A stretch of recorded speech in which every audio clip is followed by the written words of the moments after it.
What is the rudest thing you have experienced while eating dinner at a friend's house? 1. When I was about 10-11 years old, my friend Megan invited me to stay for dinner at her house. While my family wasn't poor, Megan's family was definitely more well off. I called my parents to ask permission and my dad said it was okay to have dinner at my friend's house, but he was making a roast, so I'd be missing out on a great meal. My dad was a great cook. When I found out Megan's mom was also making a roast, I thought it was a funny coincidence and told her my dad was making a roast too. She told me I was lying because we couldn't afford roast and men don't cook. I was taught not to talk back to or correct adults, so I just turned away and went back to playing with their dog. A couple minutes before dinner, I went to wash my hands and came back and everyone was seated in their chairs at the dinner table with china, silverware and glasses. They had a place setting for me with a paper plate, plastic utensils and a stool at an awkward corner of the table. They had more chairs and more dishes and silverware, but chose to treat me worse than themselves. I was raised to always give guests the best of what I had, so I felt especially bad sitting there on a hard stool eating with my paper and plastic while everyone else had dishes and silverware. When dinner ended, the house rule was that everyone had to put their dishes in the dishwasher. Well,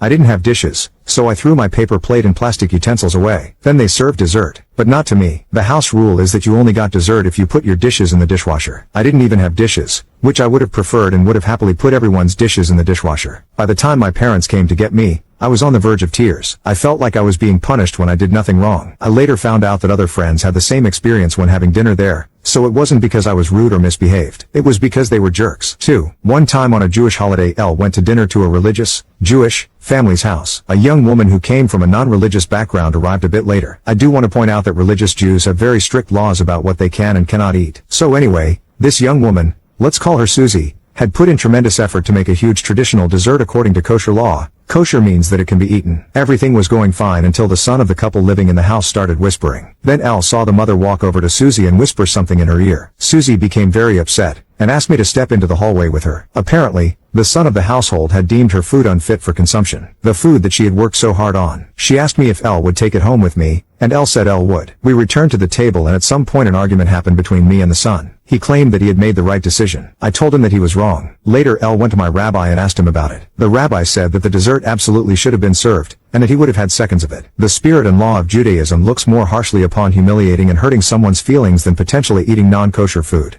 3. When I was in college, I and a few other people from a class were invited to a mutual friend's house for dinner. My friend's parents were there and they were gracious and friendly hosts. Everything started off fine. We ate some delicious Italian food and talked about a bunch of different things. When it came time to clear the table, we all offered to help with cleanup and dishes. My friend, however, told us to sit down and had his parents clear the table. I thought that was really weird. Who makes their 55-year-old parents clean up after their adult friends? Perhaps we didn't have to help with the dishes, but we wanted to help clean up the table. After dinner, we went into his living room and continued chatting and started playing pool. His dad came in after cleaning up and I started to have a great conversation with him. He was a foreign policy expert and I was learning a lot in a subject of great interest to me. His son, my classmate/friend, comes over and says, "Come on dad, fuck off. Nobody wants to hear your boring government shit." The look on my face probably betrayed my shock at the disrespect he just showed his dad in front of us. I wasn't the only one with that look. The room fell silent. His dad looked embarrassed and said, "Come on kid, don't talk to me like that in front of your friends." His son replied, "Whatever dad, just go away." In my mind I was thinking, what the fuck? Who behaves like this with their dad? If I did something like that my dad would knock my block off and I'd deserve it. After that, all of us quickly wrapped up our conversations and left. We all came in one car for some reason. The conversation during the car ride back to campus was about how we were all shocked at how this guy behaved. Who the hell talks to their parents like that? And in front of company no less. We no longer talk to that miscreant.